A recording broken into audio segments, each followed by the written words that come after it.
Chapter 2, An Unexpected Encounter. The sun began to peek over the horizon, painting the sky with warm hues. Hundreds of birds cried out in unison, signaling the start of another bustling day in Monterey. At one of the local blacksmith shops, a wooden shutter creaked open.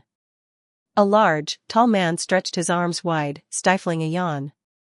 "Well, it seems the day's starting early. Versailles, could you get the coals ready?" A small girl stirred from her bed, rubbing her eyes.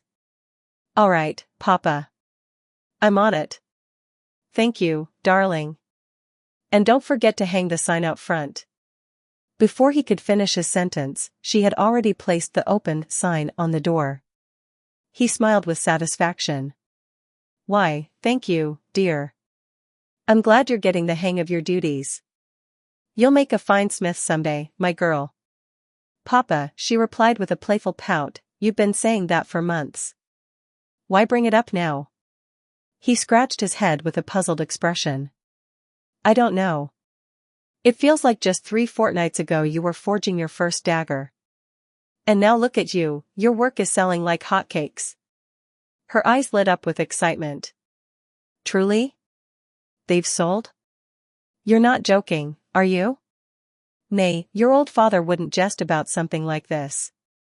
Those 2 daggers and 4 longswords you crafted brought in quite the haul. The buyers even said they were a steal for the price. You've been doing exceptional work." Versailles let out a delighted squeal and ran to hug her father, burying her face in his chest. He chuckled, ruffling her hair. "I'm just glad you're enjoying the work," he said. "Smithing is a tough trade these days." "I worry about handling the business side of things, though," she admitted. "Well, we've got plenty of time before your old man kicks the bucket." "Don't say such awful things, Papa. By the way, have there been any news updates from the Knights?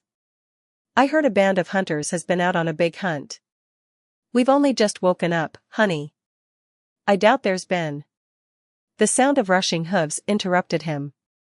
The city gates creaked open as a band of hunters rode in, leading a strange captive. A crowd quickly gathered around the gate, buzzing with curiosity. It wasn't every day that a Moor, a creature of legend and rumor, was brought into the city. "Back off, you lot," barked a gate guard. "Make way for our new guest." You all know what that means. The crowd reluctantly obeyed, but insults started to fly. "Horrid creature. Suffering's all you deserve," shouted one voice.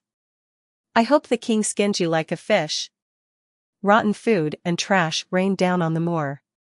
She stood silent and stained with filth, her head bowed in resignation. A stray apple struck one of the hunters. "Oi, you lot, simmer down," the hunter growled. "You weren't the ones who captured the beast."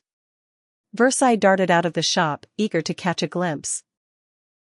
In her 22 years, she had only ever heard stories of the creatures from the outer lands. Corpses and hides occasionally made their way into the city, but a living, breathing Moor? It was almost unbelievable. The rumors said they were monstrous things that wallowed in filth, but this one looked almost beautiful. Her father chased after her, catching up in the crowd. "Now, Versailles, what are you doing? The shop just opened." "Father, I just wanted to get a better look at the Moor. You know I've warned you about getting involved with magical folk. Nothing good ever comes of it.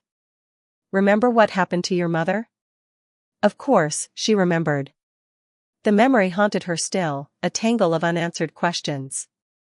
14 years ago, the house had been eerily quiet except for her mother's whispered words. That night, Versailles had tossed and turned in bed, unable to sleep. The whispers drew her out, and she pressed her ear against her bedroom door to listen. Even now, the details were hazy.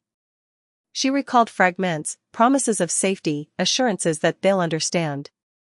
But who her mother was speaking to remained a mystery. The voice on the other side was strange, like a low rumble interspersed with the ticking of a clock. By morning, her mother was gone.